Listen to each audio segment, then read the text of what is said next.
이번 동영상은 기후변화를 일으키는 온실가스로 인한 리스크와 물류공급망 위기에 대하여 살펴보겠습니다.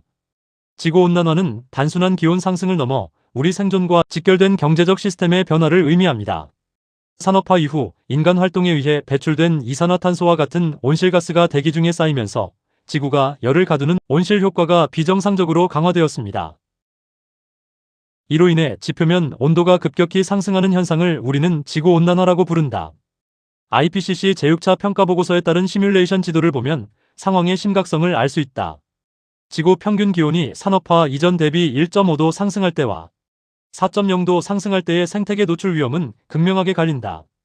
조사된 약 3만여 종의 생물군 중 상당수가 과거 경험해보지 못한 극한 기온 조건에 노출될 것으로 전망된다. 특히 저위도 지역의 생태계가 겪을 타격은 곧바로 글로벌 공급망의 붕괴로 이어진다. 원재료 산지의 기후 이변은 수확량 감소와 원자재 가격 폭등을 초래하며 이는 기업의 제조원과 관리 시스템 전반에 예측 불가능한 변수를 제공한다. 따라서 지구온난화 대응은 환경보호를 넘어 기업의 리스크 관리 측면에서 접근해야 한다. 지구 평균 기온이 산업화 이전 대비 각각 1.5도, 2.0도, 3.0도, 4.0시 상승했을 때 전 세계 생물종조류, 포유류, 파충류, 어류 등 약 3만 종 이상이 과거 경험하지 못한 극한의 기온에 노출되는 비율을 지도로 나타낸 것입니다. 색상 의미는 보라색에 가까울수록 해당 지역의 생물종 중 더 많은 비율 최대 100%의 생존 위협을 받는 기온에 노출됨을 뜻합니다. 주요 시사점으로는 2.0도를 넘어 3.0도에서 4.0도로 갈수록 열대 지역과 해양 생태계의 생물종 태반이 멸종 위기 수준의 고온에 직면하게 됩니다. 물류 및 공급망 관리 측면에서 본다면 이러한 급격한 생태계 변화는 원자재 생산지 농수산물, 천연자원의 붕괴를 초래하여 글로벌 공급망의 근본적인 불안정성을 야기할 수 있음을 경고하는 지표이기도 합니다. 지표면 온도 변화의 역사적 관측과 원인. 과거 2000년이 넘는 기간 중 현재 우리가 겪고 있는 온난화는 유례를 찾아볼 수 없을 만큼 급격하다. 10만 년이라는 긴 시간 동안 가장 따뜻했던 수백 년과 비교해 보더라도 최근 100여 년 사이의 온도 상승 곡선은 비정상적으로 가파르다. 중요한 점은 이러한 상승이 자연적인 요인만으로는 설명되지 않는다는 것이다.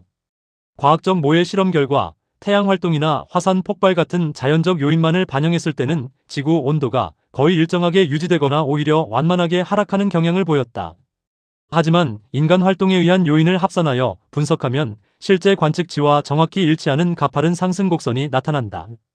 이는 현재의 기후 위기가 인간의 경제 활동에서 비롯된 인위적 결과임을 증명한다. 관측된 지표면 온도의 상승폭은 이미 1850년대 대비 약 1.1도를 넘어섰으며 이는 기후 복원력이 한계에 다다르고 있음을 의미한다. 왼쪽 그래프는 서기 1년부터 현재까지의 지표면 온도 변화를 보여주며 최근 2000년의 유례없는 속도로 기온이 상승했음을 나타냅니다. 오른쪽 그래프는 관측된 기온 상승이 자연적 요인 태양 화산만으로는 설명되지 않으며 인간 및 자연적 요인을 모두 반영했을 때만 실제 관측치와 일치함을 보여줍니다. 즉, 온난화의 주원인이 인간 활동임을 시사합니다. 물류와 제조 현장에서 발생하는 탄소 배출이 지구 온도를 직접적으로 끌어올리고 있다는 사실은 향후 탄소 중립 정책이 기업의 규제 환경을 어떻게 바꿀지 시사하는 바가 크다. 온실가스 배출량 증가와 농도 변화. 이 자료는 인위적인 온실가스 배출과 대기 중 농도 변화, 그리고 그에 따른 지구 기온 상승의 상관관계를 보여줍니다. 왼쪽 그래프는 1850년부터 2019년까지의 연간 온실가스 GHG 배출량 추이입니다. 이산화탄소 CO2, 메탄 CH4, 아산화질소NO 등의 배출이 급격히 증가했음을 보여줍니다. 가운데 그래프는 대기 중 주요 온실가스 농도의 변화입니다. 2019년 기준 이산화탄소 410ppm, 메탄 1866ppb, 아산화질소 332ppb에 도달했음을 나타냅니다. 오른쪽 그래프는 산업화 이전 대비 지구 평균 기온의 변화입니다. 온실가스 농도 증가에 따라 기온이 약 1.1도가량 상승했음을 확인할 수 있습니다.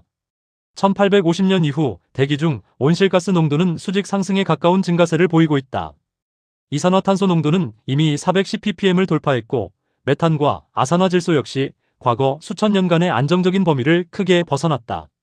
배출 원별 비중을 분석해보면 화석 연료 사용과 산업 공정에서 발생하는 이산화탄소가 전체 배출량의 가장 큰 부분을 차지한다. 또한 토지 이용의 변화나 벌목으로 인한 배출 역시 상당한 비중을 점유하고 있다. 특히 비이산화탄소 계열 가스들의 배출량도 꾸준히 늘어나고 있어 관리의 복잡성이 커지고 있다. 물류 산업 관점에서 볼 때 화석 연료 기반의 운송 체계는 이러한 배출량 증가의 주요 원인 중 하나다. 2019년 기준 온실가스 총 배출량은 연간 약 60G톤 이산화탄소 등가 계수해 2019년 기준 온실가스 총 배출량은 연간 약 60기가톤 이산화탄소 환산량에 육박하며 지속적인 우상향 곡선을 그리고 있다. 이러한 데이터는 탄소 배출을 비용으로 인식해야 하는 탄소원가 시대가 이미 도래했음을 보여준다. 농도가 높아질수록 지구의 열 보유량은 늘어나며 이는 공급망 전반의 운영비용 상승이라는 부메랑으로 돌아오게 된다. 온실가스 종류와 교토의정서 규제 대상. 지구온난화를 유발하는 메커니즘은 대기권의 열 흡수와 방출 균형이 깨지는 데서 시작한다. 적정한 온실가스는 지구 온도를 유지해주는 역할을 하지만 과도하게 증가한 온실가스는 우주로 방출되어야 할 태양 복사 에너지를 가두어 지구를 뜨겁게 만든다. 국제사회는 2012년 교토의정서 개정을 통해 7대 규제 대상 온실가스를 지정하여 관리하고 있다. 이산화탄소, 메탄, 아산화질소를 비롯하여 수소화불화탄소 HFCs, 과불화탄소 PFCs, 육불화유황 SF6, 그리고 삼불화질소 NF3가 이에 해당한다. 기업의 원가 분석 시 주의해야 할 점은 배출량뿐만 아니라 각 가스의 영향력이다. 반도체나 디스플레이 산업 공정에서 사용되는 삼불화질소나 육불화유황은 배출량은 적을지라도 지구온난화에 미치는 영향은 이산화탄소보다 수만 배 강력하다. 따라서 물류창고의 냉매 관리나 제조 공정의 세정제 선택 등 세부적인 항목에서부터 저탄소 전환을 검토해야 하며 이는 환경분담금이나 탄소 배출권 구매 비용을 절감하는 실질적인 방안이 된다. 온실가스별 배출 비중 및 양적 측면을 분석한 내용입니다. 전 세계 온실가스 배출량을 이산화탄소 환산량으로 분석했을 때 가장 압도적인 비중을 차지하는 것은 역시 이산화탄소로 약 75% 80%에 달한다. 주로 화석 연료의 연소와 산업 공정에서 발생하며 우리 경제 시스템의 근간을 이루는 에너지 소비와 직결되어 있다. 그 다음으로 비중이 큰 가스는 메탄으로 약 15% 20%를 차지한다. 메탄은 가축 사육이나 폐기물 매립, 에너지 채굴 과정에서 발생하는데 최근 탄소 중립 논의에서 메탄 감축이 급부상하고 있다. 아산화질소는 5% 7% 비중으로 비료 사용이나 화학 공정에서 주로 발생한다. 기타 불소화 가스들은 배출 비중은 2% 3%로 낮지만 반도체 세정이나 냉매 등 특정 산업군에서 필수적으로 발생한다는 특징이 있다. 물류 컨설턴트로서 강조하고 싶은 점은 배출 비중이 높은 이산화탄소를 줄이기 위한 운송 효율화와 영향력이 큰 메탄이나 불소화 가스를 관리하기 위한 공급망 및 설비 관리가 동시에 이루어져야 한다는 것이다. 이것이 총원가 관점에서의 탄소 경영 핵심이다. 온실가스 관리에 있어 가장 중요한 지표는 지구온난화 지수 GWP이다. 이는 이산화탄소를 일로 보았을 때 다른 가스들이 얼마나 더 강력하게 지구를 데우는지를 나타낸다. 예를 들어 메탄은 21, 아산화질소는 310의 지수를 가지며 특히 육불화황 SF6은 23,900이라는 경이로운 수치를 기록한다. 이러한 수치는 기업의 환경비용 산정에 직접적인 영향을 미친다. 이산화탄소 1톤을 배출하는 것과 육불화황 1kg를 배출하는 것 중 후자가 환경에 더 큰 악영향을 미치며 규제 비용 또한 더 높게 책정될 수 있다. 수소불화탄소와 과불화탄소 역시 에어컨 냉매나 반도체 세정 공정에서 발생하며 수천에서 수만 배의 GWP를 가지고 있어 세심한 관리가 필요하다. 삼불화질소의 경우 LCD나 반도체 공정에서 독성가스로 관리되지만 17,200이라는 높은 GWP를 보유하고 있어 산업공정의 원가 분석 시 환경 처리 비용으로 반드시 고려되어야 한다. 결론적으로 각 가스의 성질과 배출원을 정확히 파악하는 것은 불필요한 배출권 지출을 막고 공정 효율화를 통한 원가 절감을 달성하는 첫걸음이다. 지구온난화 리스크와 물류 공급망 위기에 대하여 간단하게 살펴보겠습니다. 이제 지구온난화는 데이터 속의 경고가 아니라 현실적인 경영 리스크로 다가왔다. 2024년은 지구 평균 기온 상승폭이 처음으로 1.5도를 초과하는 해가 될 가능성이 크며 이는 기상이변을 가속화하는 임계점이 될 수 있다. 탄소 농도가 이미 410ppm을 넘어선 상황에서 2026년에도 극심한 폭염과 열돔 현상이 지속될 전망이다. 이러한 기후 현상은 물류 및 공급망에 치명적인 타격을 준다. 가뭄으로 인한 파나마 운하의 수위 저하는 선박통과 대수를 제한하여 글로벌 물류 적체와 운송원가 상승을 초래한 대표적 사례다. 아마존강의 가뭄 역시 남미 내륙 물류를 마비시키는 결과를 낳았다. 해수면 온도 상승과 엘니뇨 현상의 결합은 경로의 불확실성을 높이고 이는 곧 리드타임의 증가와 재고 유지 비용의 상승으로 연결된다.